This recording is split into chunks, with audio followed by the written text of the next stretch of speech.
Sir, நேற்று DGP Shankar Jiwal அவர்கள் ஓய்வு பெற்றாங்க. அதன் தொடர்ச்சியாக பொறுப்பு டிஜிபி வெங்கட்ராமன் அவர்கள் பதவியேற்றாங்க. அதில் எந்த டிஜிபிகளுமே பங்கேற்கல.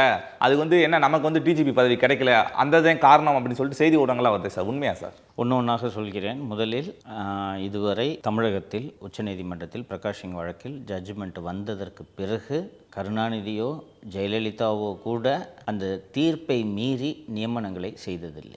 அந்த தீர்ப்பை வளைத்து தங்களுக்கு சாதகமாக எப்படி செய்வது என்பதை ஜெயலலிதா செய்திருக்கிறார். அதாவது டிஜிபியாக நியமனம் செய்யப்படுபவருக்கு 2 ஆண்டுகள் பணி உத்தரவாதம் என்று இருந்த அந்த விதியை பயன்படுத்தி திரு ராமானுஜம் அவர்கள் ஓய்வு பெறும் நாள் அன்று அவரை டிஜிபியாக நியமனம் செய்ததால் அவருக்கு தானாகவே 2 ஆண்டுகள் கிடைத்தது. அதைத்தான் இப்போ பின்னாடி மாடிஃபை பண்ணி 6 மந்த்ஸ்ன்னு சொல்லிட்டாங்க. அதற்கு பிறகு உச்சநீதிமன்றம் பல தெளிவுரைகளை எல்லாம் வழங்கியிருக்கிறது. அதன்படி தான் இத்தனை ஆண்டு காலமாக தமிழ்நாடு அதை பின்பற்றி சரிவர நியமித்து கொண்டிருந்தது. ஆனால் முதல் முறையாக எந்த காரண காரியமும் இன்றி சில அதிகாரிகள் தங்களின் சுயநலனுக்காக அரசியல் செய்து இதுபோல தகுதியான டிஜிபிகள் 3 பேர் இருக்கும்போது பணியில் மூத்தவர்கள் 8 பேரை விட்டுவிட்டு 9வதாக இருக்கும் திரு வெங்கட்ராமன் அவர்களை பொறுப்பு டிஜிபியாக நியமித்தது என்பது தமிழக காவல்துறை வரலாற்றில் ஒரு கரும்புள்ளி என்று துணிச்சலாக கூறலாம். நீங்கள் கேட்ட கேள்விக்கு விடை இந்த பொறுப்பு டிஜிபியாக இவரை போட்டதன் காரணமாக 6-7 டிஜிபிக்கள் அந்த நிகழ்வில் பங்கேற்கவில்லை அப்படின்ட்டு ஊடகங்களில் செய்தி அந்த செய்தி முழுக்க முழுக்க தவறு.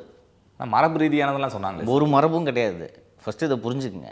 இது ஆளுநர் மாளிகையில் நடக்கக்கூடிய ஒரு பதவியேற்பு விழா என்றால் எல்லோரும் செல்வார். இப்போ ஒரு தலைமை நீதிபதி புதிதாக சென்னை உயர்நீதிமன்றத்தில் தலைமை நீதிபதி ஒருவர் நியமிக்கப்படுகிறார் என்றால் அவருக்கு ஆளுநர் பதவி பிரமாணம் செய்து வைப்பார். அப்போது எல்லா நீதிபதிகளும் செல்வார்கள். ஒரு புதிய அமைச்சரை ஸ்டாலின் அவர்கள் நியமிக்கிறார் என்றால் அது ஆளுநர் மாளிகையில் நடைபெறும். அதுக்கு எல்லாரும் செல்வார்கள். அதுபோல் இது ஒரு பதவி ஏற்பு நிகழ்வு அல்ல. ஒரு அதிகாரி ரிட்டையர் ஆனவுடனே அடுத்த ஒரு அதிகாரிட்ட இந்தாங்க சார் அப்படின்னு பொறுப்பை படிச்சுட்டு போகிறார். ஸோ இது ஃபஸ்ட்டு நிகழ்ச்சியே அல்ல. யார் போவாங்கன்னு கேட்டிங்கன்னா, அந்த டிஜிபி அலுவலகம் இருக்கிறது அல்லவா கடற்கரையில், அந்த அலுவலகத்திலேயே இருக்கக்கூடிய அதிகாரிகள் டிஜிபி பதவி இருக்காருன்னு அங்கே போவாங்க. அதற்காக இபி விஜிலன்ஸில் இருக்கக்கூடிய டிஜிபி, தீயணைப்புத்துறையின் டிஜிபியாக இருக்கக்கூடியவர், இந்த ராஜீவ்குமார் நம்பர் 2ல் இருக்கக்கூடியவர் ராஜீவ்குமார் பார்த்திங்கன்னா மாதவரம் பால் பண்ணையில் ஆவின் விஜிலன்ஸோட டிஜிபியாக இருக்கார். அவர் இந்த மாதிரி வரணும்னு ஃபஸ்ட்டு அது மரபே அல்ல. ஸோ இது செய்தியும் அல்ல. இவர் 9வதாக இருக்கிறவர். மேலே இருக்கிற 8 பேர் ஜூனியர் பதவி இருக்கிறத பார்த்துட்டு சூப்பர் பஸ் அப்படின்னு கைத்தட்டுவாங்களா? இன்னொன்று அது மரபும் கிடையாது. இந்த நேரத்தில் திரு அண்ணாமலை அவர்களையும் தாவேகவின் கொள்கை பரப்பு பொதுச் செயலாளர் திரு அருண்ராஜ் அவர்களையும் உண்மையிலேயே பாராட்ட வேண்டும். அவர்கள் 2 பேரும் நான் தொடர்ந்து 3 மாதமாக இதை பேசி கொண்டிருப்பதற்கு காரணம் இது ஏதோ காவல்துறை சம்பந்தப்பட்ட ஒரு நியமனம் என்பது கிடையாது. நம் ஒவ்வொருவரையும் பாதிக்கக்கூடிய ஒரு நியமனம். தமிழ்நாடு காவல்துறையின் தலைவர் பதவிக்கான தேர்வு என்பது இப்படித்தான் செய்ய வேண்டும் என்று உச்சநீதிமன்றம் வழிவகை செய்திருக்கிறது. அந்த வழிகளை, மரபுகளை, உத்தரவுகளெல்லாம் மீறி நடக்கக்கூடிய இந்த நியமனம் என்பது ஏன் இப்படி விதிகள் வளைக்கப்படுகிறது என்பது நாம் அனைவரும் யோசிக்க வேண்டிய ஒரு விஷயம் இல்லையா? ஒரு 8 பேர் மேலே இருக்கிறாங்க. அந்த 8 பேரை விட்டுட்டு 9வது இருக்காலே போட வேண்டிய தேவை என்ன வந்துச்சு? நான் திரு வெங்கட்ராமன் அவர்கள் திமுகவினர் தேர்தல் செலவுக்கான பணத்தை எல்லாம் தமிழகம் முழுக்க கடத்துவதற்கு ஒரு நாளும் ஒப்புக்கொள்ள மாட்டார் என்று நான் இப்போதும் திரு வெங்கட்ராமன் அவர்களை நம்புகிறேன். ஆனால் தகுதி வாய்ந்த ஒரு 3 பேர் இருக்கும்போது அவர்களுடைய உரிமையை மறுப்பதற்கு இவர்கள் யார்? அவங்க இப்போ மேலே இருக்க 8 பேர் இருக்காங்கன்னு சொல்கிறாங்களா? அந்த 8 பேரும் சார் எங்களுக்கு வேணாம் சார் இந்த பதவின்னு எழுதி கொடுத்துட்டாங்க, நீங்கள் தாராளமாக வெங்கட்ராமனை அப்பாயின்ட் பண்ணுங்க. அவங்க இந்த பதவிக்கு வருவதற்கு தகுதியானவர்கள், அவர்கள் வருவதற்கு தயாராக இருக்கிறார்கள் எனும்போது அவர்களை தவிர்த்து விட்டு நீங்கள் இப்படி பண்ணுறதுக்கு ஏதாவது ஒரு காரணம் இருக்கணும்ல.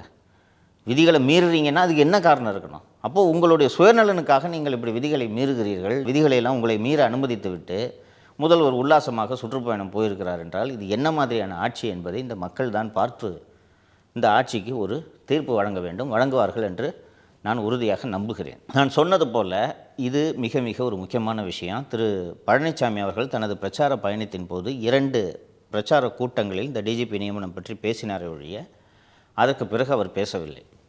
திரு அண்ணாமலை அவர்கள் பத்திரிகையாளர்களை சந்தித்து பேசினார். திரு அருண்ராஜ் அவர்கள் இதுபோல் விதிகளை மீறுவது தவறு என்று அவர் பதிவு செய்திருக்கிறார். அத்தனை எதிர்க்கட்சிகளும் இதை பேச வேண்டும், பேசியிருக்க வேண்டும் என்று நான் விரும்புகிறேன். இது ஏதோ அதிகாரிகளோட பிரச்சனைன்ட்டு ஒதுங்கி செல்லக்கூடாது. திரு எடப்பாடி பழனிசாமி அவர்களும் கடுமையாக இதை கண்டித்து ஒரு அறிக்கையை வெளியிட்டிருக்க வேண்டும். அப்போது தான் இந்த அதிகாரிகளுக்கு பயம் வரும், எல்லோரும் கவனிக்கிறாங்க அப்படின்ற அச்சம் வரும். இது எல்லாவற்றுக்கும் மேல் நீதிமன்றத்தில் பொய் சொல்லிட்டு தானே இந்த அப்பாயின்மெண்ட்டை பண்ணுறாங்க. அப்போது நீதிமன்றத்திலலாம் பொய் சொல்லிட்டு இப்படி ஒரு அப்பாயின்மெண்ட்டை பண்ண வேண்டிய தேவை என்ன இருக்குன்ற ஒரு கேள்வி இருக்கிறது அல்லவா? அப்போ இதில் ஏதோ ஒரு மர்மம் இருக்கிறது. இதை அத்தனை எதிர்க்கட்சிகளும் கையில் எடுத்து பேச வேண்டும் என்று நான் விரும்புகிறேன். சார் இன்னொன்று சார், நீங்களே சொன்னீங்க இப்போ வெங்கட்ராமன் அவர்கள் வந்துட்டு இந்த பணத்தெல்லாம் கொண்டு போய் வேற இடத்துல வைக்கிறதுக்கெல்லாம் அனுமதிக்க மாட்டார் அப்படின்னு சொல்லிட்டு, அப்புறம் ஏன் சார் அவரை இது பொறுப்பு டிஜிபி அவர்களா நியமிக்கிறதுக்கான காரணம் என்ன சார்? இது நல்ல கேள்வி. வெங்கட்ராமன் இதுக்கு ஒத்துழைக்கவில்லை என்றாலும் வெங்கட்ராமனை போட்டாலும் போடுவோமே தவிர மேலே இருக்கிற 3 பேரை எங்களுக்கு பிடிக்காது. சீமா அகர்வாலை பிடிக்காது, ராஜீவ்குமாரை பிடிக்காது, சந்தீப் ராய் ராத்தோரை பிடிக்கவே பிடிக்காது. சரி, அவர்களை பிடிக்காம அதுக்கு பதிலாக அபய்குமார் சிங்கை போடலான்னா நீங்கள் எல்லாம் பேசி ஒப்பாரி வச்சு கெடுத்து விட்டுட்டீங்க இதை. ஸோ அதற்கு பதிலாக வெங்கட்ராமனை போட்டாலும் போடுவோம், அந்த தகுதியான அந்த 3 பேரை போட மாட்டோம். இதுக்கு ஏன் உங்களை போடலைன்னா அவங்க 3 பேரும் வரவே கூடாது. சீமா அகர்வால் வரவே கூடாது, ராஜீவ்குமார் வரக்கூடாது, ராத்தோர் இந்த ஏரியா பக்கமே வரக்கூடாது, ஊனமாஞ்சேரியை விட்டு வெளில வரக்கூடாது. இவ்வளவு தான் நோக்கம். இதுக்கு தான் இவ்வளவு விதிமீறல்கள் எல்லாம் எந்த எல்லைக்கு வேணாலும் போகிறாங்க. சார் இன்னொன்று சார், நேற்று நிகழ்ச்சியில் நான் பார்த்தேன் சங்கர் ஜிவார் அவர்கள் வந்துட்டு ஒரு எதுவுமே நான் அதிகாரிகள் மீது நடவடிக்கை எடுக்கல வைக்கல அப்படின்னு சொல்லிட்டு ஒரு தப்பான ஒரு இது இருந்துச்சு. ஆனால் அவர்கள் நேற்று காரில் எப்பயும் அந்த கயிறை கட்டி இழுக்கிறது மரபு, அதை கூட எனக்கு வேணாம் அப்படின்னு சொல்லிட்டு ஒரு நல்ல உள்ளத்தோடு சொல்லியிருக்காரு சார். அவரை போய் இப்படி சொல்லிட்டீங்களே சார். அது ஒரு நல்ல பண்பு, நான் ஒத்துக்கிறேன் நீங்கள் சொல்கிறத. இது ஒரு அடிமை புத்தி அப்படின்ட்டு சொல்லலாம். அது என்னென்னா, அந்த டிஜிபியாக இருந்து ஓய்வு பெறுகிறவர்களை அந்த கடைசி நாளில் அந்த டிஜிபிக்கு மரியாதை கொடுக்கும் வகையில் என்ன செய்வார்கள் என்றால், அந்த டிஜிபியை காரில் அமர வைத்து விட்டு ஒரு 100 மீட்டருக்கு அந்த அவரோடு பணியாற்றியவர்கள்லாம் அந்த கயிறு போட்டு அந்த காரை இழுப்பாங்க. இது ஒரு மரியாதை. உண்மையிலே அசிங்கமாக இருக்குது இல்லையா? கூட வேலை செய்கிறவனா கயிறு கட்டி என்னமோ என்ன இது தேரில் என்ன சாமியா நீ? அது எப்பயோ எடுத்துகிட்டு வந்த ரூல்ஸ், ஒரு மரபு, ரூல்ஸில் மரபு, அதை மரபு அப்படியே ஃபாலோ பண்ணிகிட்டு இருக்காங்க. எனக்கு இது பிடிக்கலன்னு சொல்லிட்டு திரு ஜிவால் அவர்கள் சொல்லியிருக்கிறார். இது நல்ல விஷயம். கயிறுலாம் கட்டிட்டு அப்புறம் கட்டிட்டாங்க, இல்லை வேணாம்ப்பா விடுங்கப்பா அப்படின்னு சொல்லிட்டு கட்டிட்டாங்க. அது நல்ல மரபு. அதுக்காக அவர் நல்ல வேலை செஞ்சார்லாம் சொல்ல முடியாது. உண்மை தான். இருக்கிறதுலே ஒரு மொக்க டிஜிபின்னா அது சங்கர் ஜிவால் தான், திருப்பின்னு சொல்லுவேன். சார் இதே மாதிரி சார் மாநில அரசு விதிகளில் ஒரு திருத்தம் கொண்டு வந்திருக்காங்க சார். அதாவது இந்த அரசு அலுவலர்கள் ஓய்வு பெறும் நாளைக்கு அவங்கள சஸ்பெண்ட் பண்ணுவாங்க இல்லையா, அதை செய்யக்கூடாது அப்படின்னு புதிய திருத்தம் கொண்டு வந்திருக்காங்க சார். ஏன் சார் அந்த திருத்தம் கொண்டு வந்தாங்க? பொதுவாக பார்த்தால் இது ஒரு நல்ல திட்டம் போல தோன்றும். இது அரசு ஊழியர்கள் நீண்ட நாளாக வைத்திருக்கக்கூடிய ஒரு கோரிக்கை. திமுக அரசு இதை தேர்தல் அறிக்கையிலும் வைத்திருந்தது. இதற்கு முன்பும் இப்போ இது போன்ற விதிகள் எல்லாம் இருக்கின்றன. என்னென்னா, 35 வருஷம் 40 வருஷம் ஒருத்தன் சர்வீஸ் பண்ணுறான், ஏதாவது ஒரு சின்ன சார்ஜஸ் பெண்டிங்காக இருக்குன்னு சொல்லிட்டு ரிட்டையர் ஆகிற தேதியில் அவரை சஸ்பெண்ட் பண்ணால் அது அவருக்கு கடுமையான மன உளைச்சலை ஏற்படுத்தும். அதற்காக கொண்டு வரப்பட்ட ஒரு திட்டம் இது.